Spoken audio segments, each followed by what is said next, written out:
സ്നേഹത്തോട് ആര് എന്ത് വിളിച്ചിരുന്നാലും അമ്മ കൂടെ ഇല്ലെങ്കിൽ പെട്ടത് തന്നെ. അപ്പോൾ അവർ കരുവരണം സാറേ എന്ന് പറഞ്ഞ് എനിക്ക് അസരിട്ടിയെന്ന് ഞാനിരുന്നു. പക്ഷേ ഇവരെല്ലാം സ്ട്രോങ് ആയിട്ട് എനിക്കെതിരെ ഇങ്ങനെ കാര്യം പറഞ്ഞുകൊണ്ടിരിക്കുക. അപ്പോഴേക്കും ഞാൻ കണ്ടതാണ് ആ വിദ്യാഭ്യാസ ഡയറക്ടറുടെ വലതുഭാഗത്ത് സ്റ്റേഷനിൽ ഇടതുഭാഗത്ത് നിന്ന് ഇവിടെ വലതുഭാഗത്ത് നിന്നിട്ട് അമ്മ അവരോട് സംസാരിച്ചിട്ട് എന്നോട് പറഞ്ഞ് എന്തെങ്കിലും പറയാനുണ്ടോ കാര്യങ്ങൾ ചോദിച്ചു. ഞാൻ പറഞ്ഞു ഇവർ എനിക്കെതിരെ കെട്ടിച്ചമച്ച കേസാണ്, ഈ കാര്യങ്ങൾ പറഞ്ഞു. പിന്നീട് ഞാൻ ഒരു 2 വാചകം പറഞ്ഞപ്പോഴേക്കും കാര്യങ്ങളുടെ ഗതിയങ്ങ് മാറി.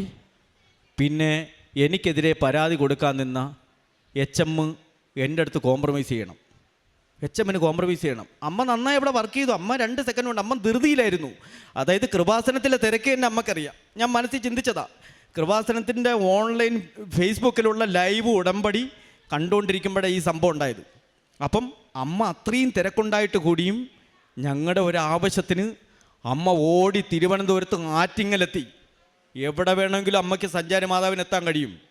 അമ്മ വന്ന് അത് മൊത്തം പ്രശ്നം സോൾവ് ചെയ്ത് ആ കേസ് അവിടെ വെച്ച് നെഗോഷിയേറ്റ് ചെയ്ത്